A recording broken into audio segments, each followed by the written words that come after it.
시청자 여러분 안녕하십니까? 이몽수의 정상회담 이제 일부를 시작하도록 하겠습니다. 그러니까 오늘은 이제 과연 대한민국에 진보가 있는가라는 거에 대해서 좀 말씀을 좀 드리는 시간을 좀 가지려고 합니다. 하여튼 뭐 문재인 집권 지금 만 5년이 돼가는 동안 참 여러 가지 지금 저희가 험한 꼴을 좀 많이 보고 있는데 저희가 같이 보수적, 상식적 가치에 어긋나는 거는 말할 것도 없고 과연 그들이 내세우는 진보로서의 가치에는 이 문재인과 그 대깨문 일당들, 민주당이 얼마만큼 지금 부합하는 행동을 하고 있는지 저는 개인적으로 굉장히 궁금합니다. 한마디로 정리하면은 스스로의 가치를 완전히 부정하고 있다라고 생각하고 있습니다. 가장 좀 눈에 띄는 것 중에 하나가 이제 태양광 문제인데요. 아시는 바와 같이 말도 안 되는 전력 생산률을 가지고 또 그 전력을 공급처에서 수요처까지 이끌기 위해서 또 많은 설비가 필요한데 이런 낭비의 문제를 좀 떠나서 가장 큰 문제는 정말 환경 파괴가 정말 심각한 문제라고 생각합니다.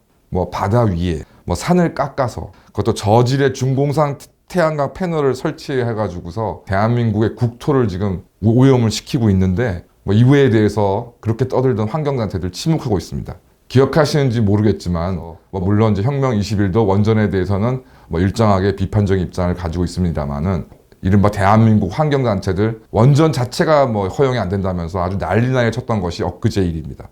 또한 제주도에 이제 해군기지를 만드는데 그 가치가 인정될지 안 될지 불분명한 구렁비 해안 가지고서 그게 해소된다면서 온갖 소송에 온갖 시위에 정말 대한민국이 몸살을 앓았습니다. 그랬던 환경단체들이 정말로 대한민국의 자연을 훼손하고 환경을 오염시키는 태양광에 대해서 말 한마디 하지 않고 있습니다. 두 번째, 그래도 주체사상을 신봉하는 이제 이런 좌파들이 주체적이다 그래서 한때는 대한민국을 두고서 반식민지 봉건사회 다 신제국주의, 신자유주의 이런 식으로 비판을 했었습니다. 최근에도 지금 이행되고 있는 것이 한국인이 중국에 입국할 경우에는 3주간 격리 조치를 받아야 되고 그런데 중국인은 최근까지는 면제를 받았습니다. 문재인이가 그 시진핑으로부터 개취급당하면서도 중국을 방문해서는 중국과 인근 국가의 관계를 높은 산봉우리가 주변에 많은 산봉우리와 어울리면서 더 높아지는 것 같다 라는 표현을 했었고 노영민 전 대통령 비서실장도 주중대사의 이제 임명 신임장을 제정할 때 시진핑을 만난 후에 방명록에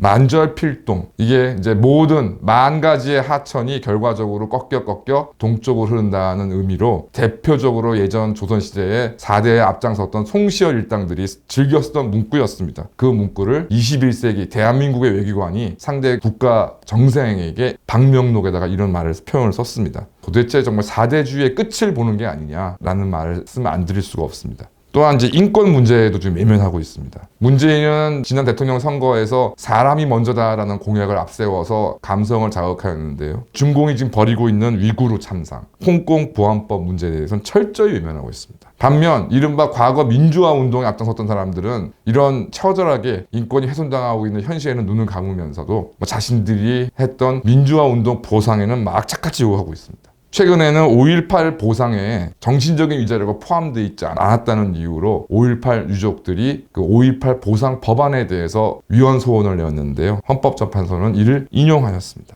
결과적으로 박정희 전 대통령과 전두환 장군에 대해서는 학살자로 매도하면서 김씨 왕조의 지난 70년에 넘는 기간 동안의 횡태는 묵인하고 있습니다. 이른바 주사파에 반대하였다는 민중민주 계열의 진보 인사들도 이러한 북한의 최근 행태에 대해서는 철저하게 함구하고 있습니다. 또한 불공정도 용인하고 있습니다. 지난 2019년부터 있었던 조국 사태, 그 사태가 현재까지 지금 진행되고 있는데 그 본질을 외면하고 심지어 서초동 대검찰청 대법원 앞에서 조국을 수호해야 한다는 집회를 열면서 아주 난장을 쳤습니다. 부패도 용인합니다. 이재명의 1조 원대의 부패 사건인 대장동 사태, 그다음에 우리들 병원, 신라젠, 옵티머스 라임 이루 헤아릴 수 없을 정도로 권력과 유착된 금융 비리가 지난 5년 동안 판을 쳐고 있는데도 좌파는 이에 대해서 이른바 진보는 이에 대해서 단 한마디도 언급하지 않았습니다. 또 평등을 그렇게 앞세움에도 불구하고 지난 문재인 5년 동안 빈부격차는 정말 의도적으로 심화되었습니다. 기억하시겠습니다만 노무현 정권 당시에도 부동산, 특히 강남을 비롯한 부동산 가격의 폭등을 불러왔던 김수현이라는 자를 그대로 문재인은 또 부동산 정책의 수립과 실행을 맡겼습니다.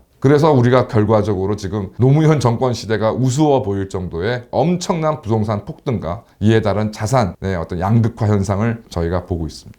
뿐만 아니라 중국인들의 투기는 그대로 방치하고 있어서 사실상 현재 지금 드러난 것이 중국인들이 대한민국에 부동산을 투자한 것이 드러난 것만 3조 원입니다. 가뜩이나 취약한 대한민국의 부동산 시장에 3조 원 가까이 되는 돈만 유입이 돼서 중국인들이 설치면 그 결과가 어떠할 것인지는 자명합니다. 결론적으로 말씀드려서 그간 지난 시기 동안 환경, 그 다음에 주체, 인권, 불공정, 그다음에 부패 방지 이런 것들에 대해 철저하게 외면을 하고 정말 문재인 집권 5년 동안에 이 모든 악행들에 대해서 단 한마디도 항의하지 않고 이 부패들을 그대로 용인하는 이 사람들을 정말 과연 진보라고 부를 수 있으려는지 좌파라고 부를 수 있으려는지 이런 것들을 정말 생각하지 않을 수가 없습니다. 과거에 이제 진보나 좌파 세력은 대한민국에 진정한 보수가 있냐고 보수 정치 세력들을 공격해 왔습니다. 맞는 말입니다. 또 대한민국에 현재 지금 제대로 된 보수 정치 세력이 있습니까? 그런데 결론적으로 보니 마찬가지로 대한민국에 제대로 된 진보 좌파가 존재하지 않으니까 결국 이에 상응하는 보수 세력이 성장하지 못하는 것입니다. 기본적인 평등과 인권, 환경 원칙까지마저 스스로 무너뜨리는 진보 좌파일 수가 없기 때문에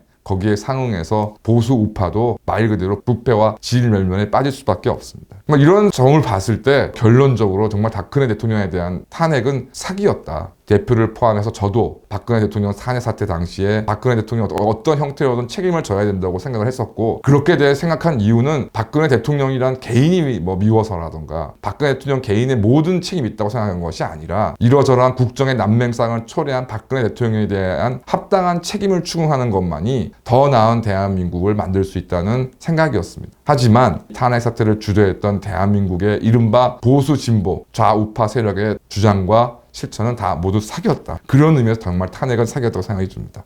결국 또 이러한 탄핵 사태에도 불구하고 궁극적으로 퇴행을 주도했던 것은 이른바 대한민국의 진보, 좌빨 수구 세력이었다는 것이 지난 5년 동안 드러나고 있고요. 지금도 이재명을 포함한 대한민국 좌빨 수구 세력들은 진정한 대한민국의 개혁, 진정한 대한민국의 평등을 주장하는 것이 아니라 그저 국민들에게 푼돈이나 나눠주어서 표나 매수하려고 하는 책동을 계속하고 있습니다. 이런 점에 비추어 봤을 때 앞으로도 정말 이들에게는 기대할 것이 없다. 오늘도 김건희에 대한 갖가지 가십적인 유머, 가십적인 조롱에만 몰두하고 있는 이들이 과연 진보 좌파라고 얘기할 수 있습니까? 정말 역사상 세계상 유례가 없는 썩어 빠지고 부패한 진보 좌파 세력이라 할 수 있습니다. 이러한 이유 때문에 결과적으로 혁명 21이 황장수 대표가 대한민국의 진보적 가치까지 대변해야 한다는 현실이 어찌 보면 대한민국이 얼마나 엄혹한 현실에 머물러 있는가를 알 수 있다고 생각합니다. 대한민국의 진정한 진보적인 세력을 구축하기 위해서라도 지금 현재와 같은 가짜 진보, 허울만 좋은 진보는 반드시 청산되어야 된다고 생각하고요. 이런 부분에 혁명 21과 황장수 대표가 앞장서야 된다고 생각합니다. 저도 함께 하도록 하겠습니다.